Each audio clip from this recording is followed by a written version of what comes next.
Aïe!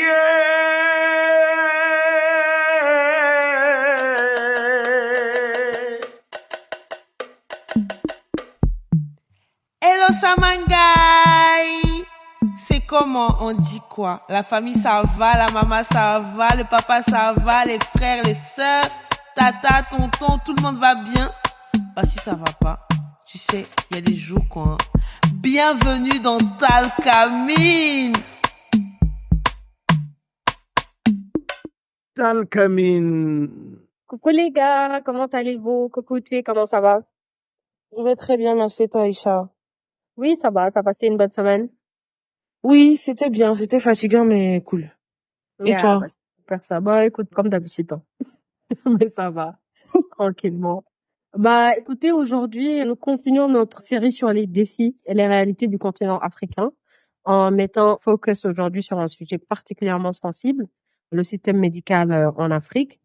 Lors d'une de nos conversations récemment sur un des épisodes, nous avions évoqué les lacunes dans la formation des professionnels de santé et aussi le laisser-aller médical qu'on observe dans certains hôpitaux. On avait notamment mentionné l'accident de mon frère. Donc, ces questions touchent à la fois à la santé publique, mais aussi à la vie quotidienne de millions de personnes à travers le continent. Donc, c'est un sujet qui nous tient vraiment à cœur parce qu'il a des implications directes, en fait, sur la population africaine. Donc aujourd'hui, on a voulu plonger un peu plus en profondeur dans ces problématiques, réfléchir ensemble à certaines pistes peut-être d'amélioration. Donc aujourd'hui, on n'a pas un invité, mais deux. On a d'abord Jilly, qui est médecin, hein, je peux dire, en 8e d'année de médecine, mais qui va faire une spécialité en chirurgie cancérologue et qui est actuellement interne un peu partout au Sénégal. Il a une expérience du système travaillant et aussi vivant en première ligne ses dysfonctionnements. Et on a Martha qui a subi ces dites conséquences de ces dysfonctionnements. Nous trouvons que c'est important d'avoir le point de vue des deux en temps pour comprendre la situation. Ils vont se présenter tranquillement et tout. Et ensuite, on va pas rentrer dans le vif du sujet. Donc, dis à toi l'honneur. Ok, bonsoir, chers amis, bonsoir. Bonsoir. Bonsoir Aïcha, merci aussi pour l'invitation. Bonsoir Stuart, j'espère que tu vas bien. Bonsoir à Matar aussi. Salut tous. Je vais juste faire une brève présentation. C'est Djili Guissé. Mon vrai nom c'est Abdou Khadr Guissé. Donc, je suis étudiant en 8e année de médecine au Sénégal. Donc, en ce moment, je suis au niveau de mes stages cliniques au niveau des hôpitaux du Sénégal.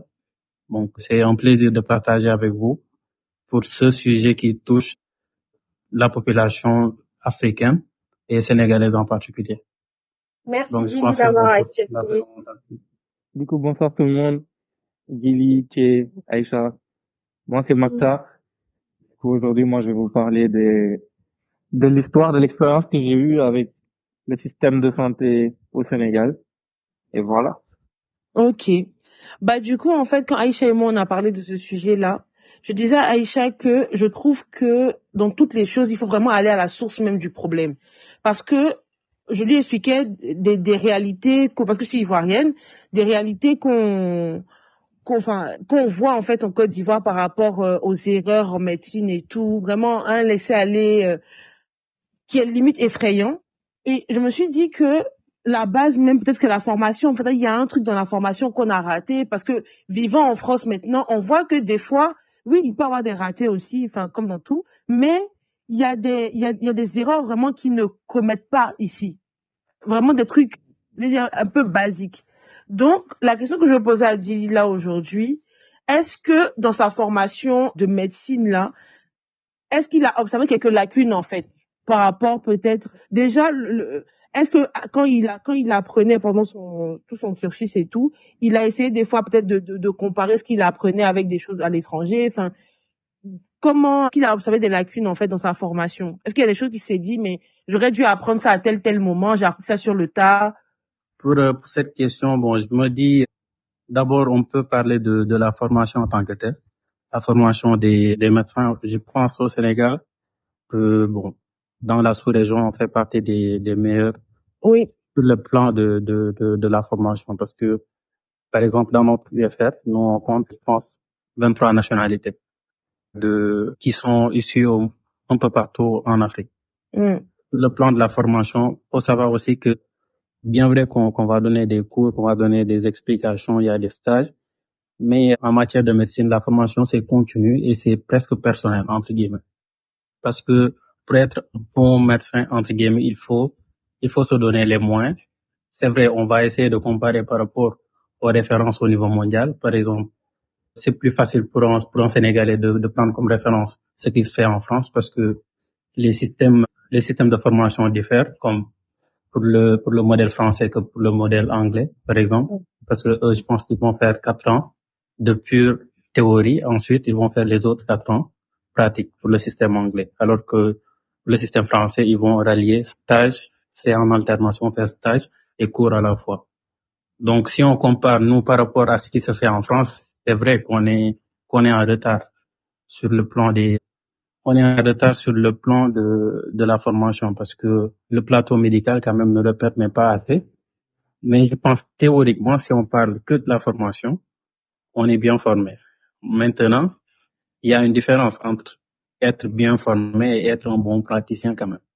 Donc, Oui. c'est là-bas où on peut trouver certaines discordances entre la formation et la pratique qui est du ressort personnel du médecin, je veux dire. De mon côté, moi, pour revenir à la question, bon, j'ai quelques amis qui font leur médecine hors du Sénégal. J'ai une amie qui fait la médecine en France, une aussi qui fait ça aux États-Unis.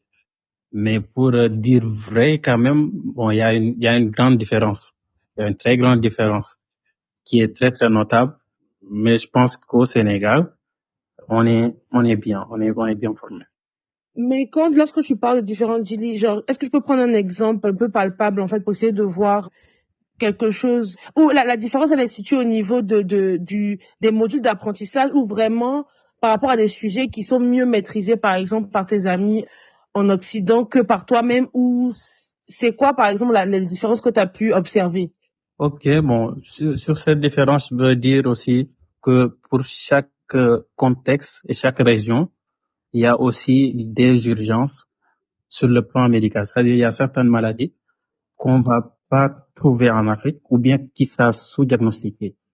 Il y a certains types de maladies qui seront sous-diagnostiquées en Afrique parce que c'est pas les maladies qu'on va voir habituellement à l'hôpital. Parce que si on prend par exemple pour les maladies infectieuses, Ebola, c'est sûr que c'est pas très très fréquent de les trouver en Occident. Par exemple, les fièvres hémorragiques, on va les trouver en Afrique. Donc sur le plan de la formation, on va plus se focaliser nous sur nos réalités par rapport aux maladies et eux aussi ils vont plus se focaliser sur leurs réalités par rapport aux maladies parce que tout ce qui est allergie au pollen et autres au Sénégal, c'est sûr que si on fait le cours, c'est pour juste à visée didactique pour celui qui veut exercer ailleurs, mais c'est sûr qu'on va pas trouver pratiquement de patients qui sont allergiques au pollen. Même s'ils sont allergiques au pollen, bon, est-ce qu'ils sont exposés?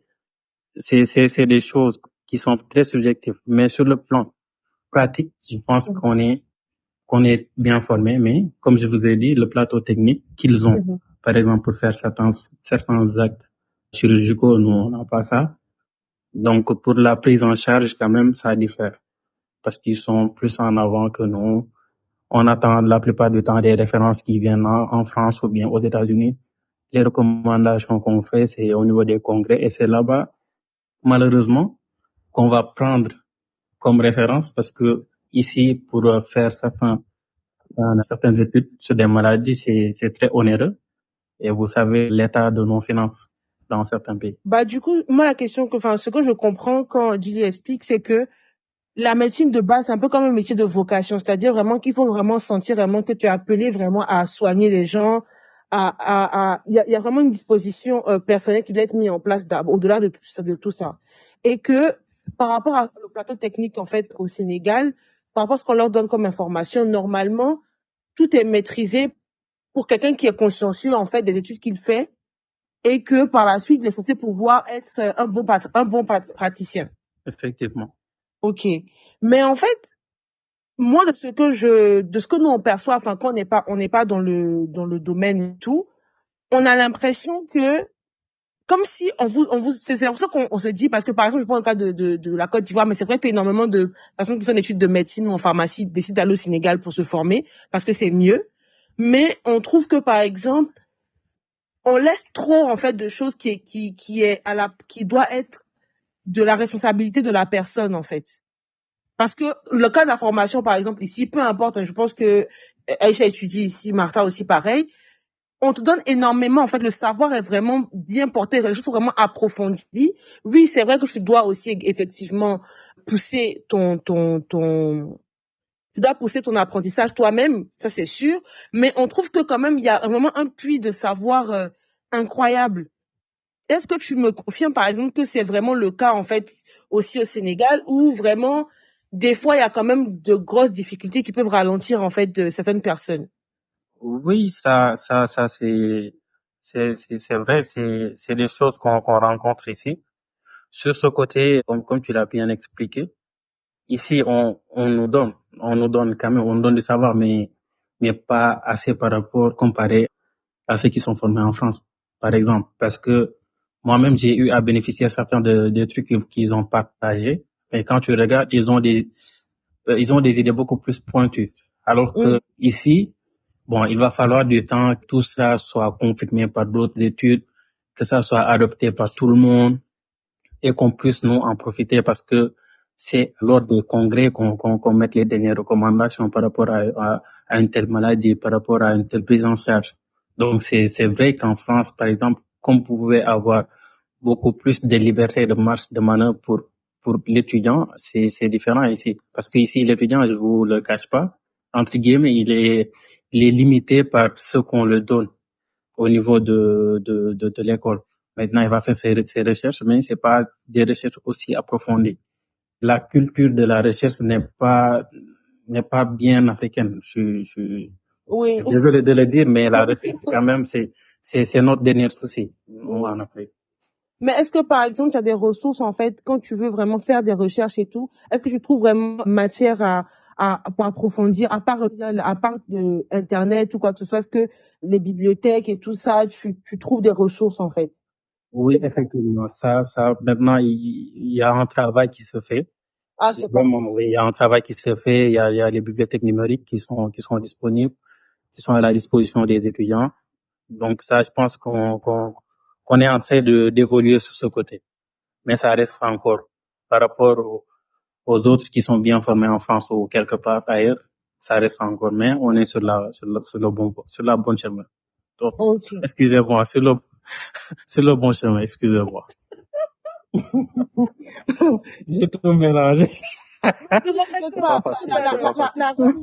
T'inquiète pas, la reine du whipping, en fait, français, Wolof, anglais, c'est Aïcha. Elle whipping tout. Elle mélange tout ici.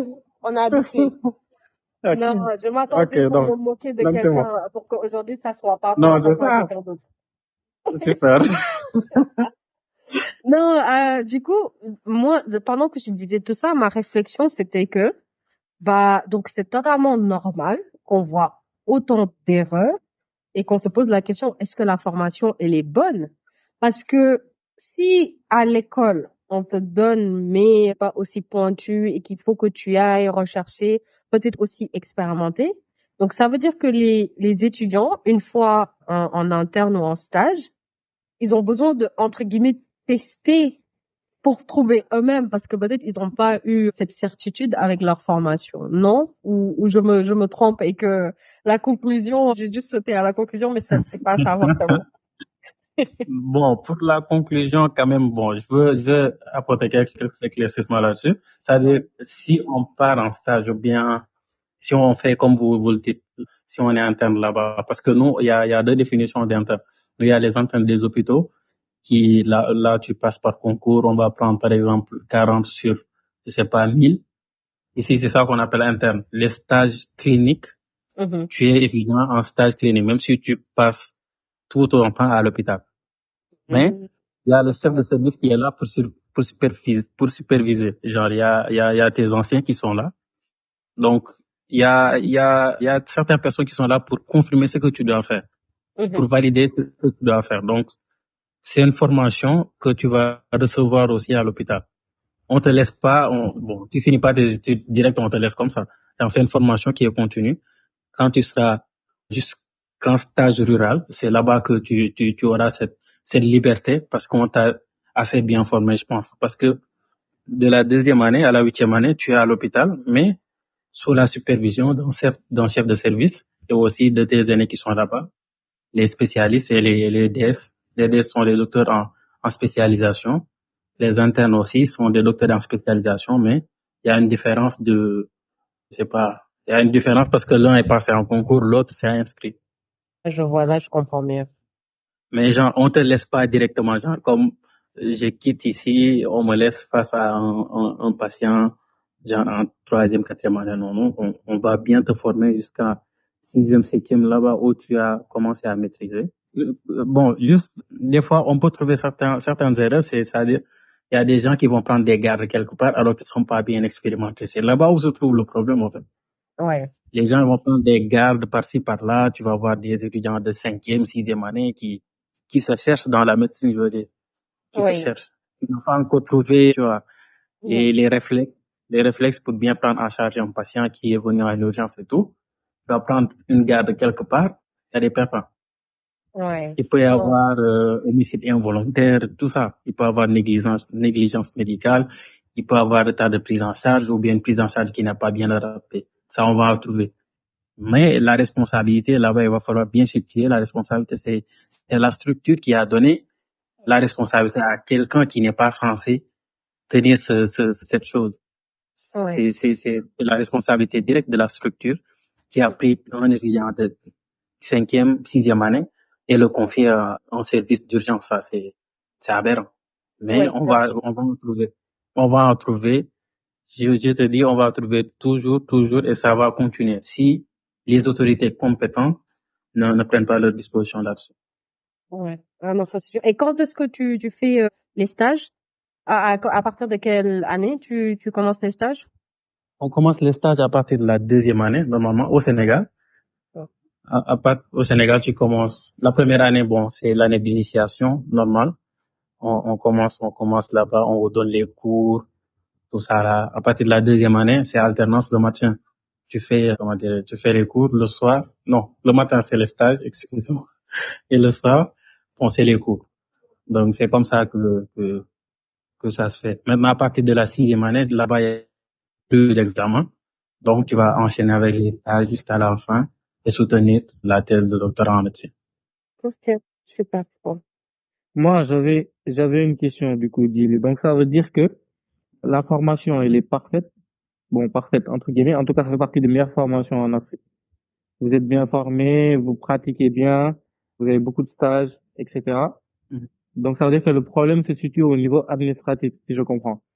Ça veut dire que on met des gens qui sont peut-être pas assez compétents au poste qu'il faut. Mhm. Et ces gens-là, maintenant, se retrouvent dans des situations, comme tu disais tout à l'heure, mauvaise prise en charge, tout ça. Après, quand il y a un problème, chacun se jette la patate chaude, quoi, on va dire. Ah, c'est pas moi, on cherche c'est qui au final.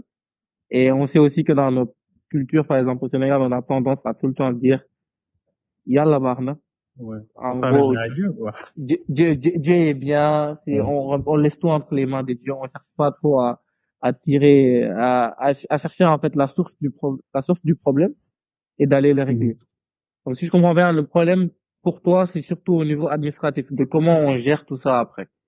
Ouais, moi, ma perception de la chose, c'est ça, hein. Le truc, c'est que, par exemple, pour être directeur d'hôpital, tu n'as pas besoin, entre guillemets, de faire des études en médecine. Si tu fais, comment dirais-je, le master en administration des structures hospitalières, tu n'as pas besoin d'être médecin. Non, c'est sérieux? Tu peux venir. Oui. C'est sérieux. C'est sérieux. Genre, le truc, c'est que, il y a un moment où l'humain s'est dit que l'hôpital est devenu une entreprise. Je sais pas si vous comprenez un petit peu. Là, c'est à ce moment-là que tout est gâté. Tout est gâté en même temps. C'est là où se trouve le problème. C'est-à-dire, du moment où on a pensé que l'hôpital est une entreprise, maintenant l'hôpital doit faire entrer de l'argent, l'hôpital doit faire des recettes, l'hôpital doit faire ceci, l'hôpital doit faire cela, alors que normalement, Ça, c'est le ressort c'est pas d'une clinique ou quelque chose du genre. Mais l'hôpital en tant que tel, si on donnait ça aux gens qui ont vécu l'hôpital, qui connaissent l'hôpital, au moins s'il y a des choses, ça n'allait jamais se passer. Ça, t'as soulevé un très bon point parce que je sais pas si c'est la même chose à Abidjan, mais au Sénégal, il y a des malades qui arrivent, par exemple. Je suis malade, j'arrive, je suis dans un état grave. On me dit, tant que j'ai pas payé, on me touche pas. Ah, Martha, laisse-moi t'expliquer ça. Laisse-moi te parler de ce phénomène. Tu es conscient? On te demande 12 mois de caution d'une résidence meublée. Ah, Alors que tu es en train de mourir, agoniser. Des fois même le même médecin, il officie dans un hôpital public.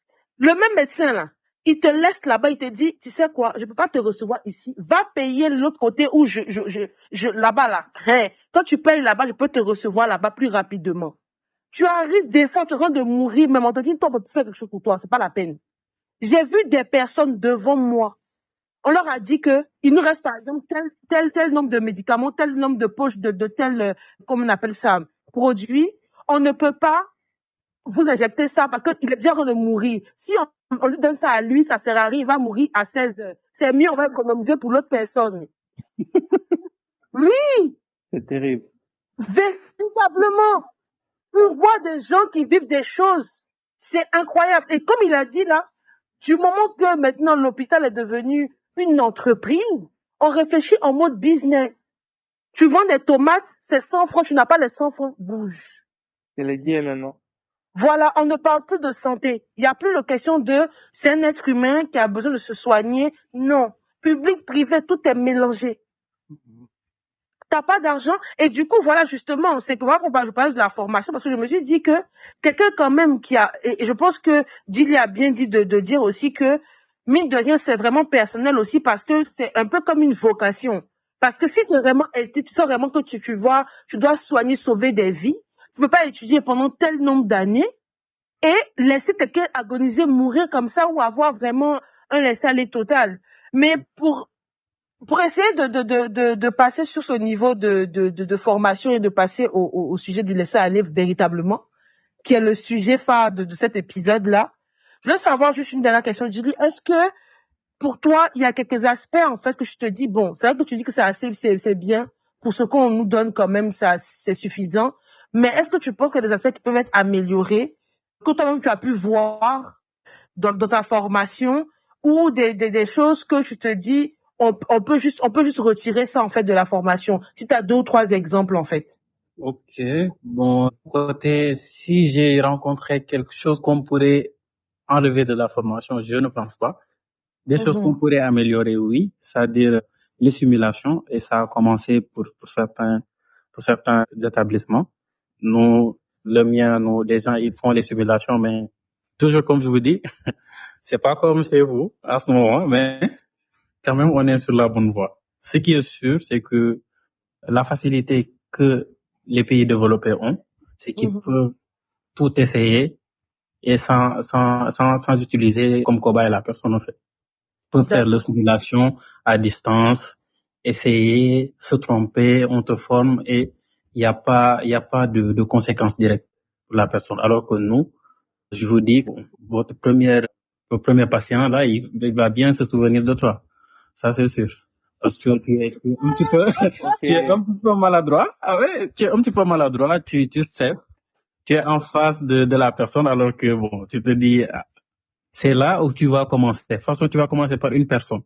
Maintenant, tu vas bien le faire, tu vas mal le faire. Bon, c'est des choses à corriger, mais il y aura toujours quelqu'un qui sera là pour te superviser, pour te montrer la voie. Donc, il n'y aura pas d'impact direct, mais je vous assure que le patient va bien se souvenir de ta Pardon, je vais te couper, mais une dernière petite question. Je me suis rappelé d'une question que Martha avait posée là. Est-ce que tu as des amis avec qui, des amis étudiants avec qui tu as fait l'étude de médecine, tu sais pertinemment qu'ils n'ont pas vraiment, ils sont pas vraiment forts en pratique, même théorique, c'est un peu limite, mais ils continuent d'évoluer, d'avancer et vous allez être médecins, enfin, ensemble. Ah. D'autres de nous, genre, tu sais. Ouais, non, faut citer les noms. Dis les noms. Non, je veux dire, ici, Sa langue de non. bois, de douce. Vous inquiétez En tout pas. cas, si on te En tape tout cas, là-bas, nous, on n'est pas dedans. en tout cas, ce que je peux vous dire, c'est-à-dire, c'est dans comme tout, c'est pas dans tous les corps de métier. Par exemple, là où vous êtes, vous connaissez des gens qui sont là, vous vous demandez comment ils sont arrivés là. Parce que C'est clair. tu vas avoir des personnes, tu vas les confier des tâches, toi-même tu as honte. Ça, c'est sûr. Mais il y en a, je suis d'accord. Il y en a, il y en a il y en a un bon paquet, mais quand même, le truc est, tout est réputation. Surtout en médecine. C'est-à-dire, c'est par rapport à ta réputation que tu vas recevoir des malades. C'est par rapport à ta réputation que tu vas plus recevoir de malades. Il y a des gens, tu vas passer pour une consultation une fois de ta vie. Tu vas jamais y retourner. C'est clair. Ça fait clair. Et c'est une appréciation qui est personnelle du patient, mais aussi entre collègues. Genre, si j'ai le choix entre référer, par exemple, si c'est pas ma spécialité, toi, tu viens me rendre visite, tu viens pour une consultation, je vois que ton problème, il te faut un ORL, par exemple. J'ai un choix entre Martha et Aïcha. Je les connais les deux. Je sais qui est plus sérieux, donc, naturellement, je vais t'orienter là où la Martha. visite sera mieux. Pas Martha. C'est Aïcha. C'est Aïcha, hein? On est d'accord. Martha, accepte et ton recevoir. Accepte. Vraiment. Moi, je parle. Je posais la question parce que je me suis dit, vraiment, tu as dit dans tous les corps de métier, c'est comme ça, c'est vrai. Mais vu que là, on parle vraiment de la santé, de la vie des personnes, je me dis c'est un peu plus important. Et je me dis que quand même, il y a des professeurs, il y a aussi des médecins, des professeurs en médecine qui, des fois, laissent passer dans les mailles du filet, en fait, des personnes qui, je dis, ils peuvent les recaler dès le départ. Ils peuvent, je sais pas si tu vois ce que je veux dire. Donc, dès le départ, parce que nous, par exemple, dans notre corps d'activité, je veux dire, peu importe ce qu'on fait là, actuellement, on ne travaille pas forcément dans la santé. Le but, c'est de faire de l'argent, Dieu mais. À part que le gars devient mamailleur, voleur, il ne va pas tuer quelqu'un, en fait. Tu vois? Mais il y a vraiment quelqu'un qui va potentiellement être tué ou rendu handicapé à vie. Donc, je me dis, bon, il y a des trucs qui sont quand même flagrants, c'est visible, en fait. Mais bon, l'autre truc, c'est que ça, pour le faire, il va falloir mettre à l'épreuve la personne d'abord. C'est ça. C'est-à-dire, faut le mettre à l'épreuve parce que de là, tu peux pas dire sur le plan théorique que bon, cette personne-là doit passer ou pas parce que la personne passe à travers les examens et les examens, bon, c'est des choses que nous tous on a fait. On donne un sujet à toute la classe et si la personne a la moyenne, si la personne fait ses stages bien, on peut pas dire que c'est un bon ou bien c'est un mauvais. Maintenant, il y a deux choses, c'est-à-dire vous, par exemple, pour les autres citoyens, s'ils font une erreur dans leur cours d'activité, par exemple, là-bas, on va dire que bon, on va laisser ça à la loi. Alors que nous, on a un tribunal qui nous juge d'abord avant de nous livrer à la loi en tant que tel. Tu vois? Nous, quand on fait une erreur, par exemple, le juge, il veut pas venir me dire que tu as fait telle erreur. Parce qu'il n'en sait pas grand-chose. Il peut pas dire sur le plan de la prise en charge que j'ai enfreint la loi. C'est ça. C'est pas ses compétences, c'est pas sa domaine d'activité, quoi. Il peut pas venir me dire non, là, tu as fait une erreur. Mais il y a l'ordre des médecins qui va faire cette contre-expertise. C'est pour cela que les dossiers médicaux sont très importants. Les dossiers Mais vous vous protégez entre vous, quoi. Ouais, on va donner à un expert qui va faire contre-expertise, qui va exploiter le dossier. Là où tu devrais faire telle chose, tu l'as pas fait. Là, tu as pris du temps à poser une indication, par exemple, à poser un thérapeutique. Là-bas, on peut dire maintenant au niveau de l'ordre des médecins que telle personne a fait telle erreur et ça, c'est purement médical. Maintenant, c'est l'ordre des médecins qui va voir si on doit te sanctionner, si on doit te radier, si on doit te suspendre. Maintenant, si ça sort carrément dans le cadre de la médecine, là-bas, on va te livrer à la loi qui, avec des chefs d'accusation que l'ordre des médecins va trouver par-ci par-là pour dire que ça, c'est homicide volontaire ou quelque chose du genre. Là-bas, si tu seras seul face à la loi. Parce que aussi, chaque patient a ses droits et que tu dois respecter. Mais du coup, Gilly, est-ce que vous vous protégez entre vous? Parce que moi, j'ai jamais entendu au Sénégal, un médecin qui a été radié ou sanctionné parce qu'il a fait une erreur, par exemple. Gilles, excuse-moi avant de répondre, une question qui est reliée à ce que Maria vient de poser comme question. Parce que je sais que, par exemple, vous avez des tuteurs ou bien des professeurs en médecine qui sont intouchables. C'est-à-dire que lui, c'est le seul professeur en tel domaine, en telle spécialité, lui, on le touche pas. Et tous ceux qui travaillent avec lui et tout, ils ne font jamais d'erreur aussi. On dirait un village. Bon, je vais en revenir sur ça, parce que les professeurs d'université, autant, tu pouvais voir un seul prof pour une spécialité dans un pays. Mais là, tu peux voir 5, 6, 7 profs qui sont là, qui font la même spécialité et qui sont pas dans les mêmes services. Et chacun aussi a sa école. C'est pour cela qu'on dit des fois que la prise en charge est école dépendante. C'est-à-dire qu'il a sa propre école, c'est-à-dire dans son service, il y a des choses qu'on peut faire dans son service. On peut procéder en une certaine manière. Et dans d'autres services, on peut changer de prise en charge. Maintenant, la finalité, c'est quoi? La finalité, c'est quoi? Est-ce que le patient a eu un bon suivi? Est-ce que le patient est resté vivant, par exemple? Est-ce qu'on a guéri le patient? C'est là-bas où on va se trouver le problème. Parce que, en réalité, c'est une science, mais c'est pas une science exacte, la médecine. Parce qu'on maîtrise pas tous les paramètres pour bien prendre en charge un patient. On peut faire le même protocole pour un patient, ça marche. On fait le même protocole pour l'autre, ça marche pas. Parce que vous savez que les êtres humains diffèrent d'une personne à l'autre, donc il y a ces trucs-là. On peut pas dire avec certitude que cette personne a fait une telle erreur. Mais il y a ces erreurs qui sont flagrantes. Il y a ces choses, tu le fais. Même une personne qui n'est pas professionnelle de la santé va te dire que là, tu as merdé, par exemple. Mais est-ce qu'on les radie à ce moment-là, comme Martha a demandé? Bien sûr. Il y a des suspensions, il y a des radiations, il y en a beaucoup. Nous, on connaît des gens qui depuis 2 ans ou bien 3 ans, ils n'ont pas exercé la médecine au Sénégal. Mais tu vois, là, par exemple, comme Martha dit, est-ce que vous vous protégez? Parce qu'il y a des personnes peut-être qui sont censées ne plus exercer, mais avant, par exemple, sa clinique était la clinique Salam Clinique, maintenant c'est devenu Selem Clinique, quelque part d'autre. Et on sait qu'il fait ça, en fait. Ok, bon, ça, c'est des choses qui sont directes en rapport avec la loi. Si on t'interdit, par exemple, d'exercer une certaine profession, c'est comme si tu tenais un produit illicite. Donc ça, c'est à la loi de faire son rôle comme il se doit. Et je pense, moi, que les gens qu'on a radiés ou bien les gens qu'on a suspendus, bon, ils font pas leur médecine ici, au Sénégal, non, ils vont pas le faire. Peut-être ils peuvent sortir et le faire au Burkina ou bien le faire dans un autre pays. Je ne dis pas le Burkina pour stigmatiser, mais j'ai pris ça comme exemple. Ils souffrent beaucoup. Ah, mais ils ont même il est burkinabé. Ah, je suis désolé. Donc, s'il y a des cas d'exclusion ou bien de radiation, c'est sûr que la personne va pas le faire dans le pays. Mais aussi, il y a toujours des intrus. Il y avait un cas de, je sais pas, un certain docteur Samba, je sais pas, Samba, quelque chose du genre.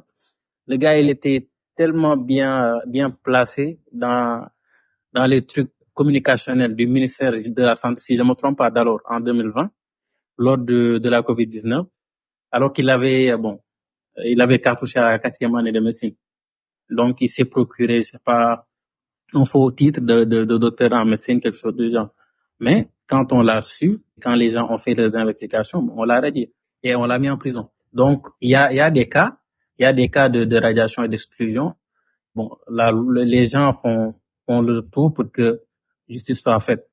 Maintenant, si on se protège entre nous pour certaines fautes, je dirais oui, sans langue de bois, si on se protège entre nous, oui, mais il y a ces choses que personne ne va prendre la responsabilité de protéger l'autre. Il y a des cas de négligence, je suis d'accord. Il y en a beaucoup. Il y a des cas de négligence, des cas de retard de prise en charge, mais des fois aussi il y a des situations qui font qu'il y a une négligence ou quelque chose du genre. Parce que le personnel, bon, on n'a pas l'effectif qu'il faut dans les structures. C'est pas suffisant. Donc, il y a certains cas où les gens se protègent entre eux. C'est des choses qui arrivent en Martha. Ok. Est-ce que tu as déjà observé des cas genre très graves où tu étais personnellement dans ce service et que tu as vu des cas de laisser aller médical où là tu Tu t'es posé la question à savoir qu'est-ce que tu fais là ou non, tu l'as pas encore rencontré dans ta carrière. Bon, pour être franc, oui, il y a même pas une semaine. C'est pas, c'est pas laisser aller, genre, tu vois, quelque chose qui est très, très grave, mais je me dis que si on avait, parce que c'est un laisser aller, je suis d'accord, mais aussi, il y avait pas le personnel n'est pas suffisant, parce qu'il y en a, il y a beaucoup de malades. Par exemple, je vous donne un exemple seulement. Il y a certaines structures, je vous dis, tu vas avoir des patients, surtout en gynéco, tu vas avoir des patientes qui sont 2 par lit, parce qu'il n'y a pas assez de lits. Et si une personne est venue, genre, dilatation complète, par exemple, quand on parle de dilatation complète, c'est de l'accouchement imminent. L'accouchement imminent, en ce moment, on peut pas adresser, bon, la patiente à une autre structure. Donc, on va faire Oui. l'accouchement là. Par exemple, tu vas voir que, surtout en ce mois de septembre où il y a beaucoup de naissances, tu vas voir qu'il y a beaucoup de patientes et le personnel n'est pas suffisant. Donc, on néglige, par contre, à contre-cœur, au fait. Tu peux pas Oui. faire, par exemple, tu peux pas faire 2 accouchements à la fois. Ah, ça C'est c'est sûr. impossible. Oui. Mais des fois, il y a des cas de laisser aller où c'est la responsabilité personnelle d'un agent de santé qui fait qu'on en arrive là. Oui. Comme le cas, je vous ai dit, bon, tu vois des fois des patients, tu te dis que s'il y avait un suivi sérieux, bon, on en serait jamais arrivé là, ça c'est sûr. Oui. Ouais, Et ça on va c'est sûr. continuer de voir ça. On va continuer ça, comme je vous l'ai dit, on va continuer de voir du moment où les politiques ne se focalisent pas sur la santé comme l'axe ou bien l'un des axes de développement. Bon, là-bas, c'est sûr qu'on va toujours voir des cas de négligence, des cas de mauvaise prise en charge et autres. Oui, non, ça c'est sûr. Et Martha, est-ce que tu peux nous partager ton expérience, du coup, toi qui as subi des conséquences, on va dire, un peu plus sérieuses de ces laisser-aller dans le système médical?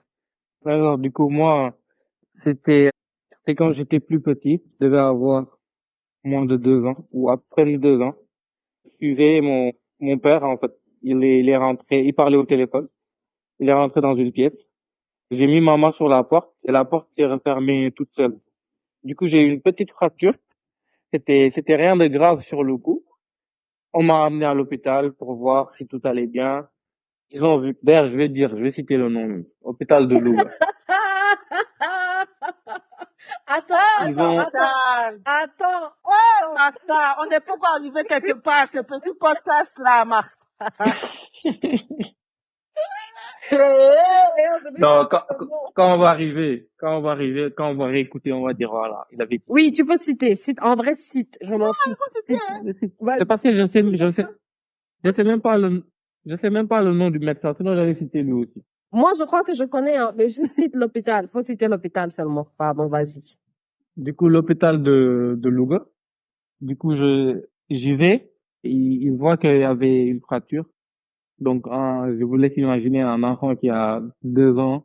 Ça sert à rien de lui mettre un plâtre ou quelque chose qui, peut-être une attelle juste pour l'empêcher de se blesser encore plus, pour qu'il voit qu'il y a quelque chose sur sa main. Maintenant, eux, ils m'ont mis un plâtre, ouais, c'est ça, ils m'ont mis un plâtre. Et dès que je suis revenu à la maison, apparemment, je l'ai enlevé en jouant avec. Mais c'était déjà trop tard. Parce que le fait qu'ils avaient, en gros, je crois que c'était trop serré, en fait, comment ils l'avaient fait. Du coup, ça avait, Je peux te rappeler. vas-y. En fait, quand t'es arrivé, tellement t'avais pas mal, genre t'as pleuré que au moment de l'accident, même pas une minute, et ensuite t'as arrêté de pleurer, tu jouais avec ta main et tout. En 2 jours, ton os, qui est cassé, hein, il s'était déjà déplacé et solidifié quelque part. Genre, il s'est entremis sur un autre os et il a commencé à se solidifier là-bas. Donc, quand t'es arrivé à l'hôpital, eux, normalement, ils auraient déjà dû voir ça. Mais non, ils ont quand même décidé de te mettre une plâtre pour encore plus solidifier ce truc qui était pas bien et qu'il fallait qu'ils corrigent tout de suite. Donc, toi, quand t'es arrivé, le plâtre, c'est même pas que c'était serré ou quoi, c'est que t'étais enfant, t'avais pas mal, tu jouais. Donc, le truc s'est enlevé. Et c'est qu'une fois que t'es reparti, ils ont dit, ah, mais attends, en fait, on n'avait pas vu. Il y a ton truc qui est au même endroit et il avait déjà commencé à se solidifier, mais on t'a aidé encore plus, on t'a remis en plâtre pour que ça se solidifie encore plus. Voilà. Je sais pas, je crois que t'as oublié cette C'est partie. comment, en fait, codifié sur l'autre main, sur l'autre doigt. En fait, si tu veux, C'est ça. comment on dit the nickels? Comment on dit nickels? Quand tu fais C'est un le petit. point, c'est les petits os là qui les phalanges, voilà. Donc imagine son phalange, son troisième phalange s'est cassé et il s'est soudé sur le quatrième. Disons ça comme ça. Donc Donc, il le a majeur, deux phalanges sur qui ont l'auriculaire. commencé à fuser ensemble en fait. Le majeur s'est soudé sur l'annulaire. Non, même pas. Non, c'est l'annulaire qui s'est soudé sur le pinky. Ah, sur le pin. Je sais pas comment tu sais Ah, en il mais il français. n'y a pas 8 pins comme ça. Ok.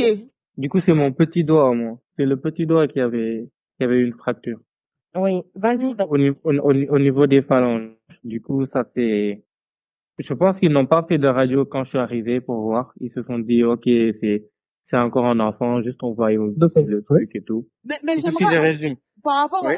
non, mais par rapport au fait que son doigt l'os soit directement soudé sur l'autre os là. Ça se fait pas en un jour. Et peut-être toi, tu vas te rappeler plus que moi de comment ça s'est passé. Mais moi, de ce que ma maman m'a raconté, c'est que dès que j'ai eu le problème là, l'accident, le lendemain, on m'a amené à l'hôpital. Je suis pas resté 2 jours. Ah, donc je comprends. En fait, c'est le plat qu'ils ont mis après les 2 jours là que t'as soudé. Et quand C'est ça. ils ont remis un plat pour ressouder, en fait. Le problème, c'est que je suis arrivé, ils n'ont pas fait de radio en tant que tel pour voir qu'en fait, il y a un problème et que l'os qui est cassé là, il peut pas se permettre de faire un plat. En tout cas, pas maintenant. Parce que peut-être Gilly pourra développer plus sur ça, mais un enfant qui grandit, ses os, en fait, ils sont pas bien en place. Il suffit juste que tu peux les, limite, au Sénégal, on dit que tu peux modifier le corps d'un bébé, d'un enfant encore. À ta guise. Du coup, le fait qu'ils ont plâtré directement ma main comme ça, sans vraiment voir, c'est ça, en fait, le problème. C'est qu'il fallait pas le plâtrer. Peut-être qu'il fallait laisser juste, en fait, ma main comme ça, mettre un petit bandage, suivre, en fait, l'évolution de tout ça. Maintenant, le fait de l'avoir plâtré, en fait, ils ont collé mes os, en fait, du poignet jusqu'au début du doigt. Tout ça, là, ça a formé un seul bloc. Comme si c'était un seul os. Je sais pas si vous comprenez ce que je suis en train de dire là. C'est dommage que je peux pas vous partager, par exemple, les photos de la radio. Par exemple, j'ai une photo de la radio récente. T'as mes 2 doigts, en partant du petit doigt et le deuxième qui suit. Je sais pas comment on appelle ça. En tout cas, vous prenez le petit doigt et celui qui suit. Ça s'appelle l'annulaire. L'annulaire, voilà. Dans le pouce, l'index, le majeur, l'annulaire, l'auriculaire. Ok, l'annulaire et l'auriculaire. Les deux, en fait, c'est comme s'ils avaient une seule base. Ils formaient un seul os et ensuite il y a chaque doigt qui part de son côté. Et ça, qu'est-ce qu'il a fait? C'est le fait qu'en fait, ils ont direct, en fait, immobilisé ma main, en fait. Immobilisé les 2 doigts. Ils ont fait 2 erreurs, déjà, 2 grosses erreurs. Déjà, ils ont pas bien identifié le problème. Le problème, à savoir, l'os s'est cassé, mais il s'est aussi déplacé. Au lieu de rester à son endroit et cassé, et c'est comme si ta rotule est cassée, mais elle a bougé, genre, elle est venue de l'autre côté, genre, derrière ta jambe, mais que eux, ils disent, ils ont pas vu ça. Donc, comme ils ont pas vu ça, ils plâtrent ta jambe jusqu'au genou, et donc, toi, qu'est-ce qui se passe? Bah, ta rotule, elle finit par se fixer derrière ton genou, au lieu d'être devant ton genou. C'est la seule analogie que je peux expliquer. Donc, déjà, ils ont mal identifié, genre, que son os s'était déjà déplacé. Et deuxièmement, de l'avoir plâtré. Donc, ils ont non seulement pas eu le bon diagnostic, mais en plus, ils ont empiré la situation parce qu'ils ont fixé les os. Et comme Martha le disait, étant jeune, même en 1 semaine, ils auraient pu fixer ses os, en fait.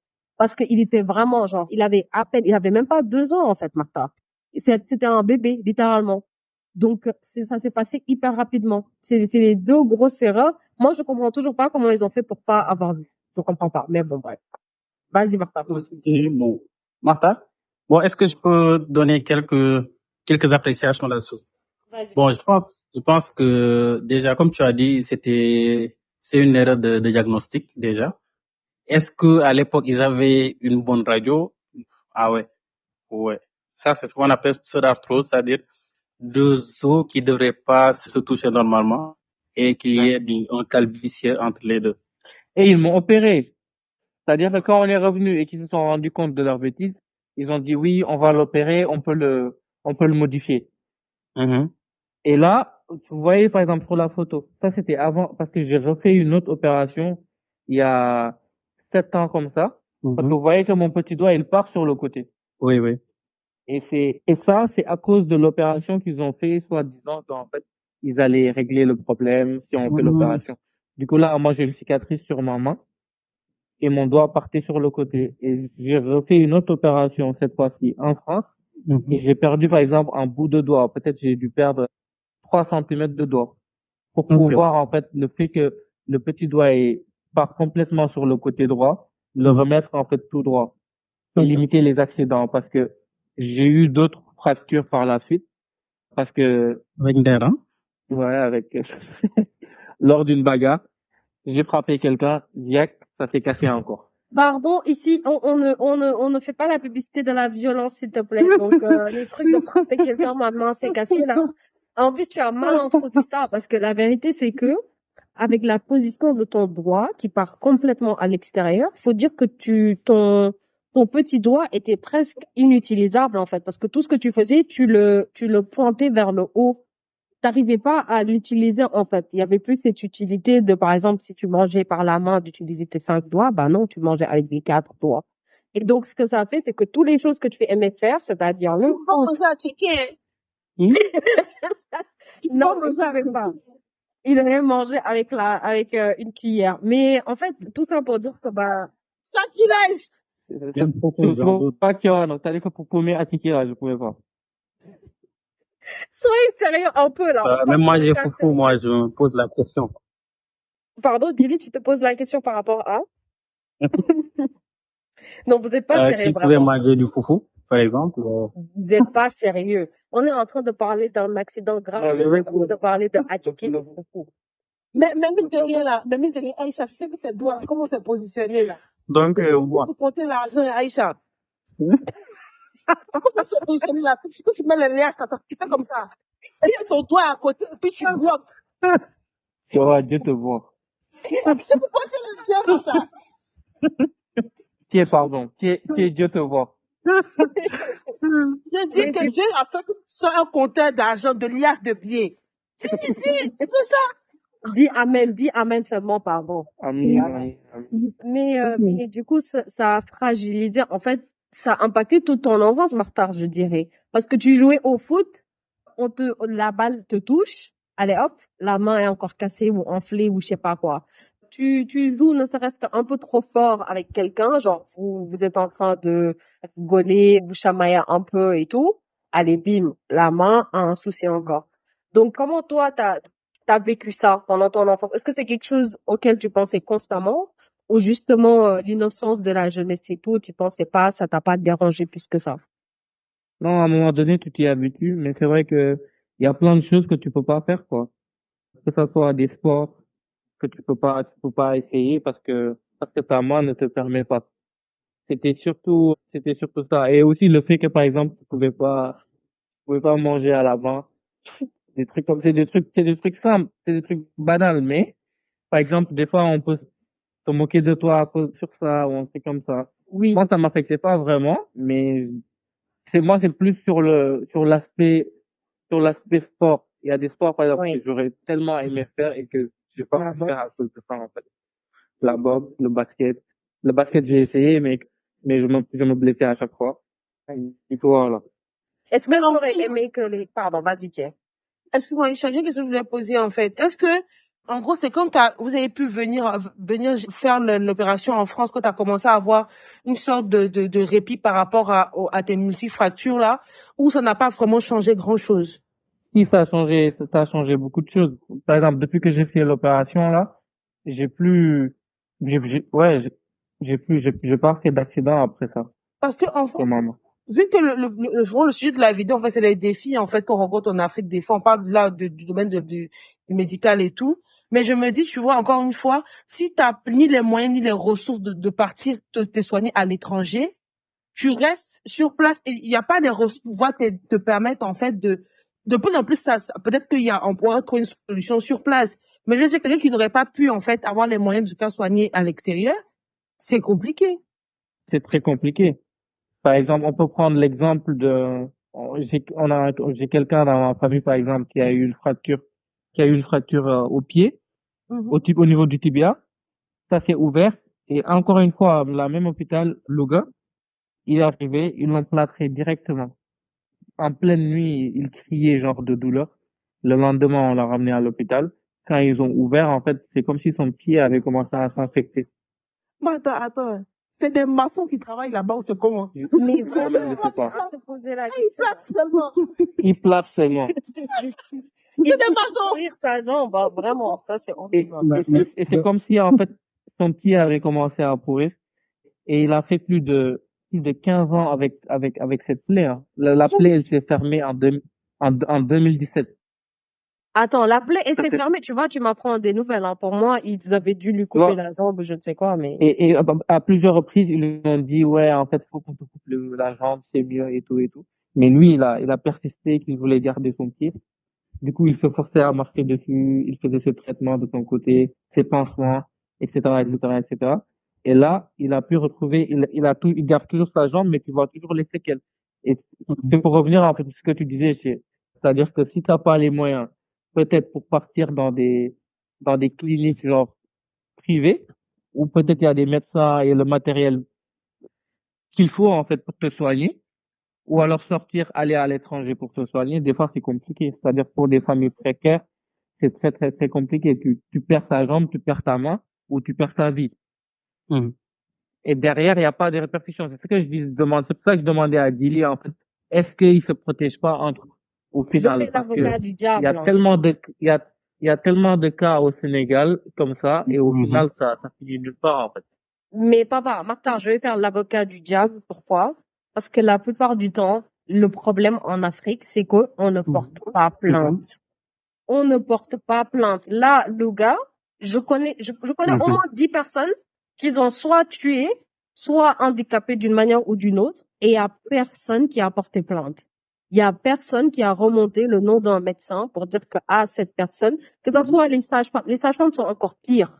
Que ce soit les gynécologues là-bas, tout le monde, j'en connais pas qui a pas fait des dingueries à un être humain et il y a personne qui a porté plainte. Toi-même, tu vois, quand on a demandé aux parents de porter plainte, qu'est-ce qu'ils ont dit?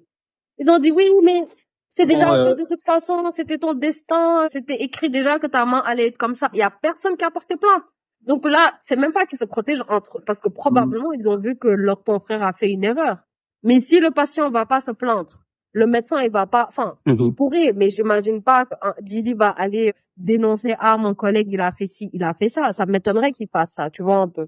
Je sais pas ce que Dili en pense, mais moi je pense qu'on a aussi notre part de responsabilité dans le sens où on n'a pas apporté plainte.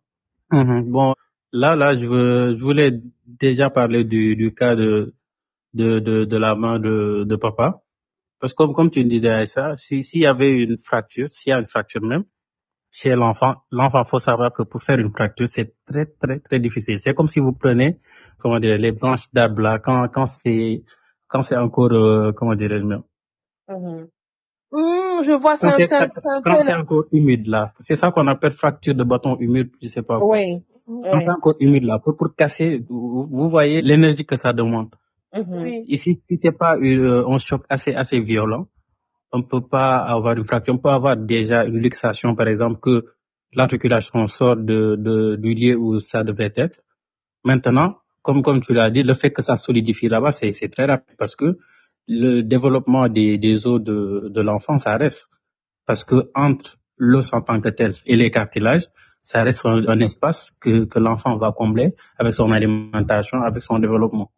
Donc, si par exemple, c'était juste, juste une luxation, qu'il y a un déplacement, s'ils n'ont pas fait la radio qu'il fallait, c'est-à-dire faire une radio de face et de profil, parce qu'il faut savoir qu'il y a une superposition des os ici, donc peut-être de face, on peut mal apprécier. C'est pour cela qu'on fait de face, de profil. Et aussi, il y a une troisième incidence, le scaphoïde. on fait comme ça pour voir réellement si on a sur tous les plans un déplacement ou pas. Parce que normalement, si on avait le scanner assez facile, j'imagine à l'époque, la radiographie ne devrait pas être même assez accessible pour tout le monde. Donc, on imagine avoir un scanner à cette époque, ça serait assez compliqué, mais c'est le scanner qui peut nous retransmettre en 3 dimensions ce qui se passe réellement. Parce que faut pas oublier que si c'est une radiographie simple, on n'a que 2 dimensions. Oui. Alors que il peut y avoir un chevauchement sur un 3e plan que la radio aura du mal à déceler. Ou bien des mini-fractures ou quelque chose du genre. C'est pour cela, c'est pratique, la radio. De base, c'est pratique, n'est-ce pas, pour avoir un diagnostic. Mais des fois, ça nous oriente plus à approfondir l'investigation, à faire un scanner ou quelque chose du genre. Maintenant, là-bas, je peux comprendre qu'il y ait une erreur de moins médicale de prise en charge. Parce que il fallait d'abord situer le problème que tu as dit. Il fallait situer le problème, à savoir si c'était une fracture simple, si c'était une fracture déplacée, si c'était une luxation ou autre. Maintenant, le fait de venir, et de faire le plâtre directement, ça, c'est quelque chose qu'on peut déplorer. Mais moi, je me souviens quand on était petit, avec Martha, sa main, c'était, pour ne pas dire, c'était assez, comment dire, c'était quelque chose qui m'intriguait, en fait. Comment ça se fait que sa main est comme ça? Parce que, effectivement, moi, je me souviens quand on était petit, genre, moi, personnellement, j'évitais de jouer avec lui pour ne pas qu'il se casse quelque chose. Parce que tout le temps, il avait ses petits soucis avec sa main.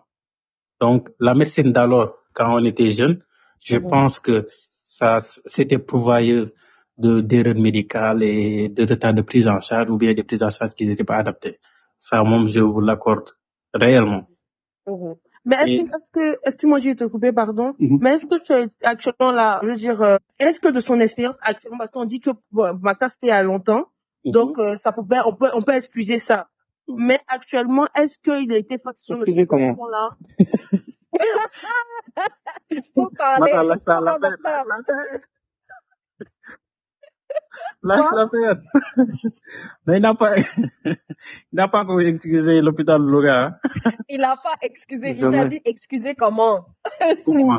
Non, je dis actuellement, là, Gilly, quand lui, dans sa prise de fonction et tout, est-ce que il rencontre ce genre de manque de, parce que là, en fait, je pense que, voilà pourquoi on a parlé de formation au départ, parce que ils ont été incapables, on dirait même du scanner, incapables de poser un diagnostic ou des hypothèses qui pouvaient leur permettre d'aller vers quelque chose. Mais attends, pardon, Gilly, je te coupe pas. Mais juste pour rajouter, Gilly va répondre parce qu'il connaît mieux que moi. Mais je pense pas forcément que ça soit une erreur de formation parce que le chirurgien qui l'a opéré est un chirurgien que eux, ils disent que ouais, il est très bien. Que genre, c'est quelqu'un qui est bien qualifié académiquement parlant. Mais pour la réalité, il a fait qu'empirer sa main. Donc, je pense que ça rejoint aussi ce que Gilly disait, que la pratique et le fait juste d'avoir des bonnes notes, c'est 2 choses différentes. Parce que sur papier, ce chirurgien, c'était censé être quelqu'un qui est très bien. Mais en pratique, il a empiré sa situation, en fait. Il a rien fait. Limite, fallait laisser sa main comme elle était avant. Gilly l'a dit tout à l'heure, quand elle disait qu'il faut qu'on améliore la simulation, parce que des fois, il y a des actes, des actes, des interventions, tu les fais, en fait, directement sur le patient. Peut-être qu'un cas comme ça, lui, il n'en avait jamais vu, en fait. C'est sûr, ouais. Là, je voulais en venir là même parce que faut savoir que la spécialisation en chirurgie pédiatrique, c'est quelque chose qui vient d'arriver plus ou moins en Afrique. C'est pas quelque chose qui est là depuis 20 ans, quelque chose du genre. Je pense pas. C'est quelque chose de nouvel en Afrique. Et il faut savoir qu'avant, c'était les chirurgiens viscéraux qui prenaient en charge des fois les patients orthopédiques ou bien c'est l'orthopédiste même qui prenait en charge l'enfant alors que il maîtrise pas forcément la physiologie ou bien l'anatomie fonctionnelle de l'enfant. Parce que c'est pour cela qu'on a fait une sous-spécialisation qui est la chirurgie pédiatrique. C'est-à-dire tout ce qui est pédiatrie, c'est ce chirurgien-là qui est censé faire l'opération.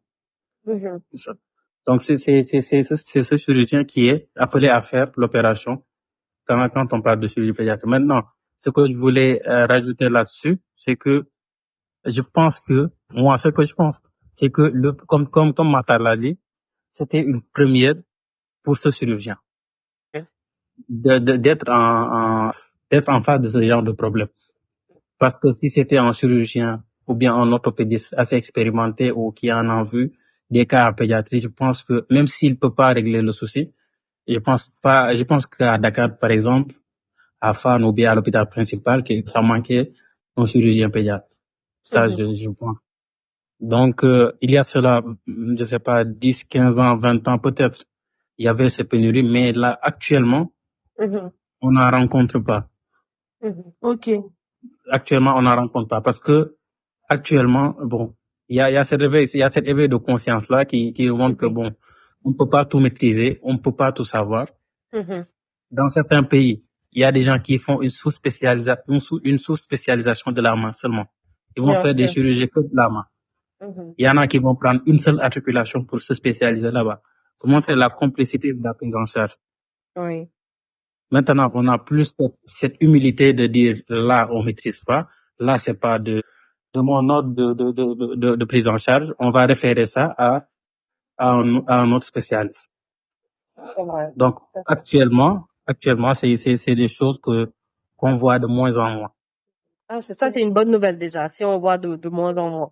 Mais Martin, toi, comment ont évolué du coup tes émotions face à cette situation? Comment tu l'as ressenti pendant que tu étais jeune, avant que tu te fasses opérer pour la deuxième fois du coup à l'étranger, et maintenant avec du recul, comment tu te ressens par rapport à ça? Est-ce qu'il y a des moments où tu te dis, ah, si mon enfant avait subi la même chose, j'aurais fait ça, ça, ça, ça? Ou bien est-ce qu'avec du Ça, recul c'est quand clair. même si tu parles avec, on dirait un peu de resentment, un peu de colère, est-ce que tu rigoles ou bien t'es vraiment sérieux? Tu veux fermer le Non, je suis très sérieux. hein. Je suis très sérieux. Et je suis très sérieux. Et je pense que si c'était à refaire, mes parents allaient porter plainte. C'est Parce vrai. qu'après tout ce que genre ils ont dépensé sur ça, pour que je puisse retrouver une main un peu normale, ou en tout cas qui se remarque pour moi, c'est Oui. énorme. Et ça, pas tout le monde peut se le permettre. Mhm. Donc oui, moi, même si je connais juste quelqu'un, que je te connais juste comme ça, par connaissance, et qu'il t'arrive un problème comme ça, et que je pense que c'est une erreur médicale, moi, je vais te dire d'aller jusqu'au bout. Pourquoi? Parce que pour éviter, en fait, que demain, ça arrive à quelqu'un d'autre. Parce que peut-être que ce médecin-là, moi, je connais que mon cas, mais peut-être il s'est trompé sur peut-être 10 autres personnes. Qui, eux, par contre, n'ont pas eu la chance de régler ça. Donc, oui, sur ça, j'ai pas changé.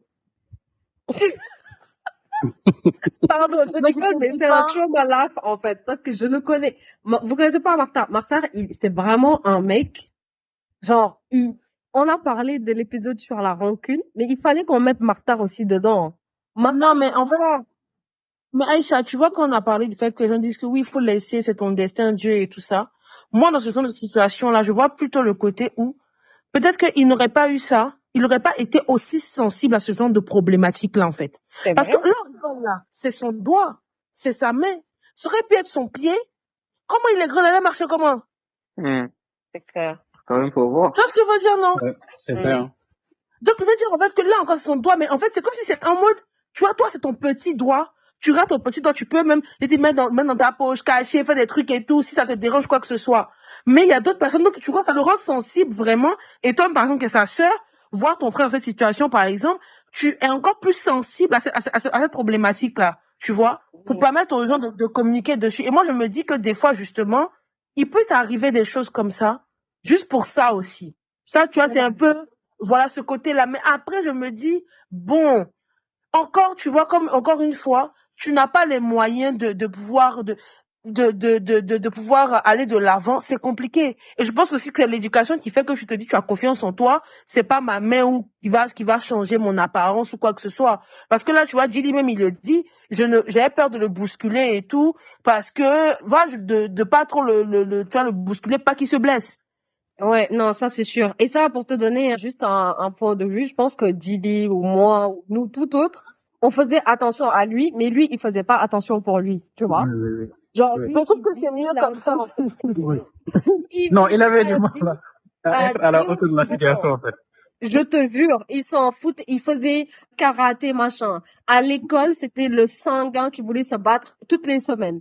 Il allait jouer, il allait faire du foot, il allait se jeter sur le sol. Il en avait rien à faire, vraiment. C'était nous autour, on faisait attention. Maman, elle était tout le temps stressée parce que chaque jour, elle s'attendait à ce qu'il se casse encore la main. Et aussi le stigmatisme. En fait, je pense que ça, c'est ça, on n'en parle pas souvent.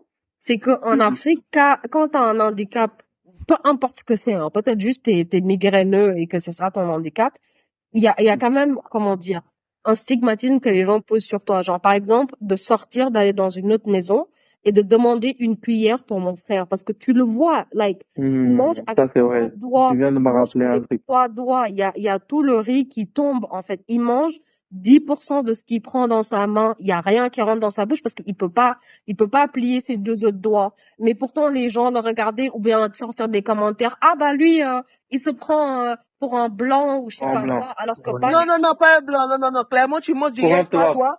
Tu manges du riz avec 3 doigts. Tu manges comme un raciste. Clairement. C'est même pas un blanc, même, en fait. Là, vraiment, tu as peur de toucher le riz. Mais c'est Non, tu vois, donc tu moi, sais, il parle pas du fait que je mange et que, avec les 3 doigts, on va dire. C'est le il fait que parle je du fait demandais en fait une qu'il cuillère. demande la cuillère. Il parle du fait qu'il demande la cuillère. Ah, lui, Donc, il mange pas avec sa main, il mange avec une cuillère. ouais. Non, mais Et, c'est... et du coup, si tu vois, genre, moi qui étais plus grande, je pense qu'il y a beaucoup de choses, même, j'en parle pas avec Martha parce que je sais pas s'il s'en rappelle. Et genre, je veux pas que ça devienne un traumatisme parce que s'il s'en rappelle pas, tant mieux. S'il l'a bien vécu, tant mieux. Mais moi, genre, tu vois, les mots, les trucs comme ça, j'oublie jamais.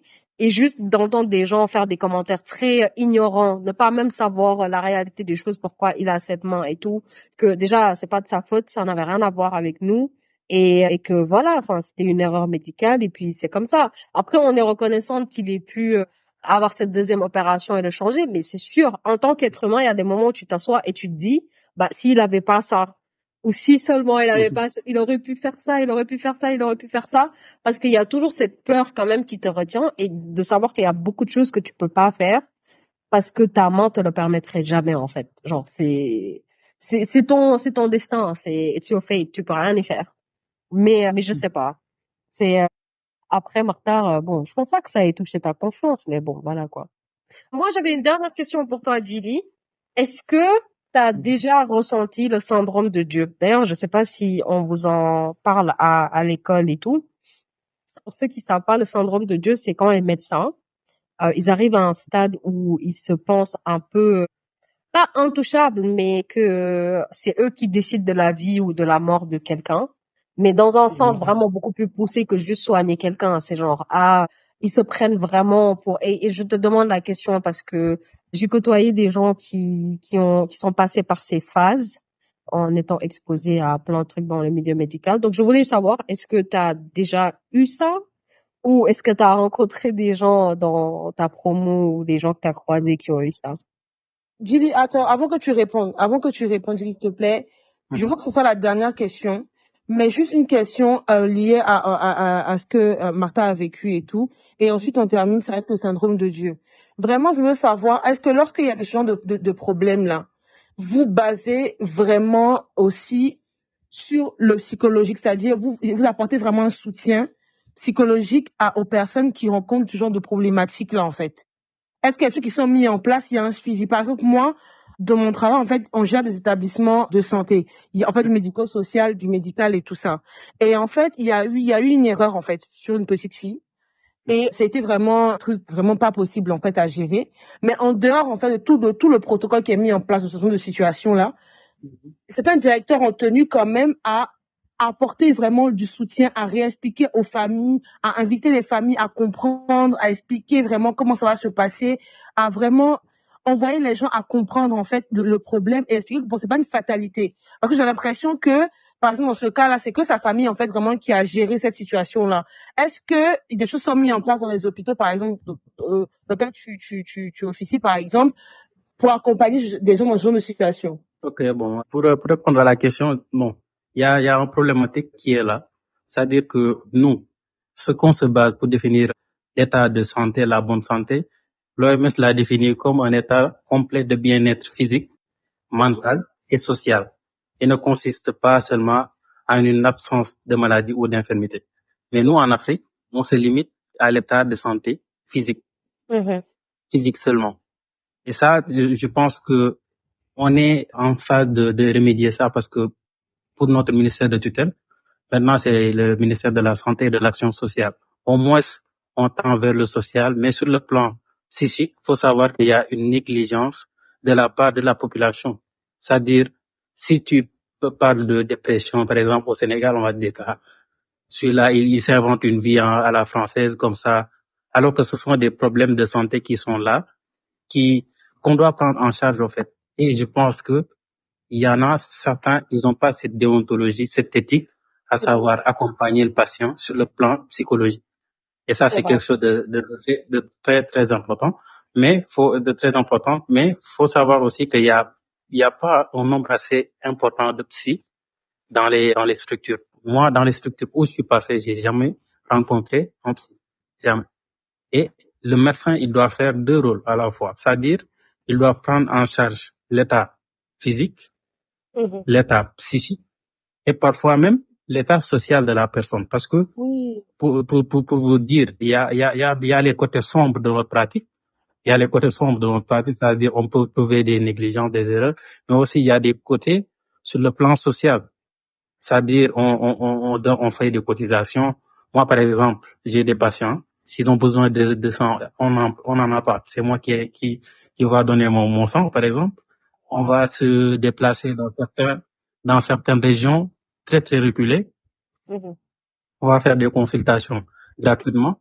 On va essayer de trouver des partenaires passer par là pour avoir des médicaments, même si c'est une réponse ponctuelle qui demande un suivi après, mais les moyens ne sont pas là pour avoir le suivi, mais quand même, on essaye quand même de temps soit peu de faire certaines choses pour aider la population. Mais sur le plan psychique, tellement ça manque, c'est-à-dire la psychologie des gens, mais ça aussi, faut savoir que l'Africain, il n'est pas, il n'est pas programmé, par exemple, la société dont on n'est pas programmé à souffrir sur le plan mental. Parce qu'on se dit que bon, c'est une hystérique ou bien quelque chose du genre.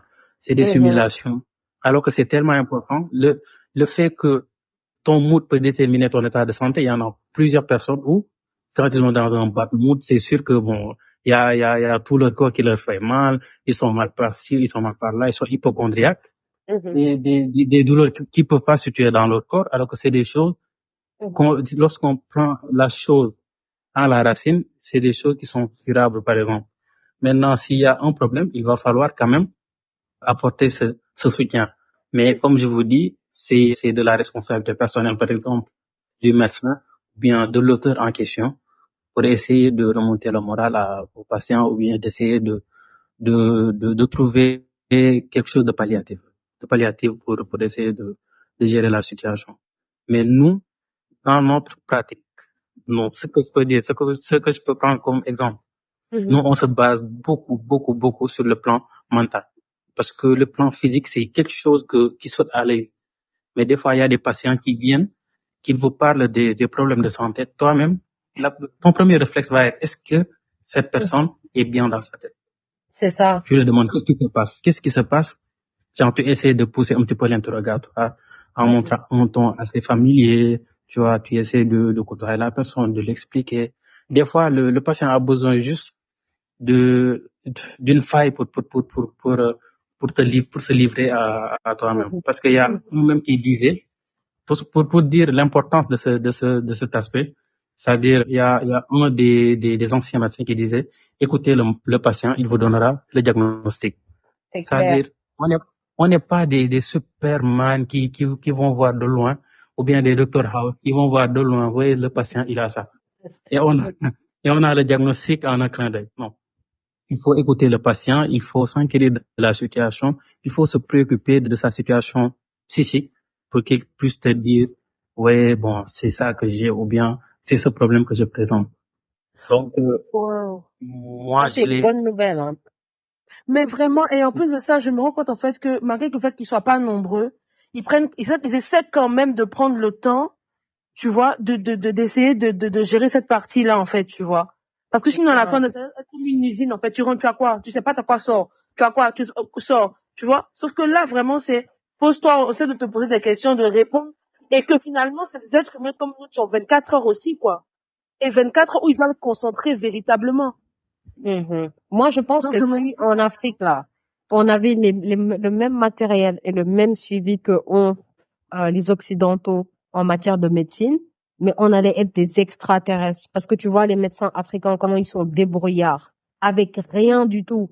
Ils te font des dingueries, ils te posent des diagnostics, ils te soignent de ces maladies que parfois ici même, ils voient rien parce qu'ils sont tellement orientés sur le détail et sur non, non, non, normalement, ça doit être comme ça. Alors qu'en Afrique, le médecin, il sait que normalement, ça n'existe pas.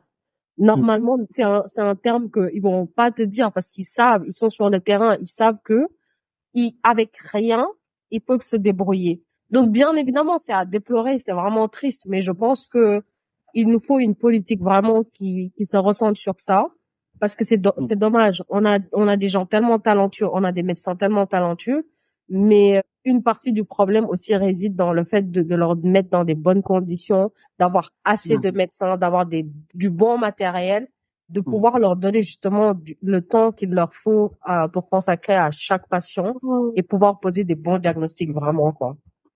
Surtout ça. Moi, je pense que c'est les politiques quand même qui doivent appuyer sur ce côté pour que toute la population puisse se sentir bien sur le plan sanitaire. Parce que c'est juste les moyens qui manquent. Il faut mettre les moyens là où il faut. Mais comme vous le savez, dans nos pays, bon, on préfère Ouais, les mettre à... c'est ça, c'est clair. Bah, pour peut-être clôturer l'épisode et tout, on vous a quand même pris une bonne partie de votre après-midi. Est-ce que avec, tu veux revenir sur le syndrome de Dieu, peut-être Oui, bon, pour l'information, moi, je viens de connaître ce terme, le syndrome de Dieu, mais j'ai compris ce que tu voulais dire par là. Mais des fois, on en rencontre des gens qui se prennent vraiment pour le tout-puissant, quoi. Mais moi, personnellement, tout ce que j'ai fait, bon, je suis pas là aussi pour vanter quelque chose du genre, mais tout ce que je fais en matière médicale et aussi en dehors de ça, je prime sur l'humilité parce que je sais que j'en sais pas plus que d'autres et je sais que je suis pas plus agile que d'autres. Donc, et je dois respecter aussi le patient parce que je serai un patient. Le truc, c'est qu'il y en a qui oublient ça. Je serai un patient aussi. Parce que ça sera inéluctable, je serai un patient d'un médecin ou d'un autre. Je serai un patient, je suis appelé à être un patient. En ce moment même, il y a une autre appellation. C'est plus médecin-patient, mais soignant-client. Parce que si tu traites pas bien le patient, entre guillemets, bon, il peut en trouver des milliers comme toi, ou bien plus expérimenté que toi, plus compétent que toi, plus entrepreneur que toi. Donc, c'est une relation qui doit être mutuelle. C'est une relation de coopération. Tu viens dans mon cabinet pour des soins, tu viens dans mon cabinet pour, comment dirais-je, pour que je vous donne des propositions ou bien des suggestions. Il va falloir que le médecin aussi ait cette hauteur de dire que bon, il est venu vers moi parce qu'il pense que j'ai les compétences. Mais je suis pas le seul à les avoir parce que j'ai des collègues. Tu peux pas compter le nombre quand je te donne mes répertoires, quand tu mets DR seulement, tu peux pas compter le nombre qui va sortir d'ici. Eux tous, ils sont au Sénégal ou la majeure partie. Donc, ça montre que tu n'es pas indispensable dans la bonne tenue ou bien la bonne santé d'une personne. Il y a des milliers de gens qui peuvent le faire. Et maintenant, les patients, ils ont cette lecture de se dire, s'ils pensent que la prise en charge, excusez-moi, n'est pas bonne, bon, ils vont s'orienter vers d'autres structures. Ils vont signer des décharges et sortir de la structure et aller voir un autre médecin qui pourra les prendre en charge. Mais comme je te dis, on va recroiser des gens qui se prennent comme le tout-puissant, quoi. C'est sûr. Bah, en tout cas, on sait que tu es humble, mais quand même champion. T'es un super bon médecin, faut le dire, tu vois. On sait que, voilà, il te reste encore du chemin pour Ah oui. atteindre ce que Moi tu qui m'a veux. soigné cet été, hein. Voilà. Non, et puis soigner, faut préciser, faut donner les détails. Soigner à distance, tu te rends compte? À distance. À Je distance. l'appelle je lui envoie un message à 5 heures du matin. Je lui dis, Distance. man, je suis, à l'heure là, je sais pas où je suis. Il Vraiment. m'a envoyé une ordonnance Où tu en 2-2. sais, on sait où tu es, mais bon, c'est pas grave. Mais non, sérieux, enfin, on t'a connu toujours très sérieux avec les études, avec vraiment être dans detail oriented, vraiment quelqu'un qui est soucieux de l'autre. Donc, c'est pas surprenant. Je te jette pas du tout des fleurs, quand même, tu sais. Je te Non, non, je sais que tu vas me tâter ma grosse tête là, direct. Voilà. C'est juste après ça. Profite vraiment, mais vraiment pour dire que on sait comment tu travailles dur et en tout cas que Dieu te facilite tout. Que une des fois sur le podcast, on va t'appeler et on va te présenter en tant que chirurgien cancérologue et que voilà, tu vois, t'auras fait des choses incroyables pour le continent et on n'en doute pas parce que bah il faut des jeunes qui sont motivés, qui ont des idées et qui vraiment sont soucieux du bien-être de la population africaine pour faire évoluer et avancer les choses. Et on n'en doute pas que tu peux faire partie de ces personnes. Et on te souhaite vraiment que le meilleur et que Dieu te facilite vraiment sur cette route. Mais voilà, on te remercie beaucoup parce qu'on sait que t'as pas le temps d'avoir pris au moins 1h40 là pour faire cet épisode avec nous. Martha aussi, merci d'avoir partagé ton expérience et d'avoir bien nommé Louga. Donc, si vous avez vécu des expériences traumatisantes dans cet hôpital, envoyez-nous un message parce que je sens que Martha, il va les amener au tribunal Oui, bientôt. oui. Je suis en train de former un dossier là. Là, j'attends juste le financement de Talcamine et puis c'est bon. Et regarde comment on est dans le sens maintenant, tu vois. Nous, c'est quoi le examen? T'attends, Non, mais Arnois. en Ok. vrai, merci beaucoup. Merci à tous les deux, surtout merci à Gilly. Vraiment, l'humilité, on l'a ressenti. T'as pris vraiment le temps de nous expliquer les choses. Et vraiment, merci. Vraiment, c'est le seul mot qu'on peut dire. Vraiment, merci beaucoup. Beaucoup, beaucoup, beaucoup, beaucoup. Quand ça va péter, vous aurez les crédits. Ne vous inquiétez pas. On va se rappeler de vous. On va se rappeler de vous. Ne vous inquiétez même pas même. Sinon, on va vous appeler, t'inquiète pas. Je le fais avec Martha. En tout cas, moi, pour mon côté aussi, je vous remercie pour l'invitation. Je vous remercie aussi pour l'échange qu'on a eu. Je pense que c'était quelque chose qui va nous apporter en plus, chacun, sur comment se comporter par rapport aux structures sanitaires et autres. C'est une bonne expérience pour moi aussi. J'ai pu profiter de certains témoignages qui vont me servir dans ma pratique, Inch'Allah. Je vous remercie encore une fois, vous tous. Merci beaucoup, Dili. Et tu reviens quand tu veux, hein. Martha aussi, vous revenez quand vous voulez. Vous êtes les bienvenus. Bah, on se dit à la semaine prochaine alors. On a fini. À la semaine prochaine, ce que je retiens, soigner les gens, c'est une vocation. On t'a pas appelé là-bas, va faire autre chose. Les maçons qui se retrouvent à l'hôpital, qui plâtrent les gens, on veut plus de ça. Bonne journée, bonne semaine à vous, on vous aime. C'était Talcamine. Ciao, ciao. Fii du foofu du fii Talcamine la waay. T'es d'accord ou pas? On a omis des choses? Viens, on en discute en DM sur notre Instagram @Talcamine. On se retrouve la semaine prochaine pour une nouvelle conversation épicée.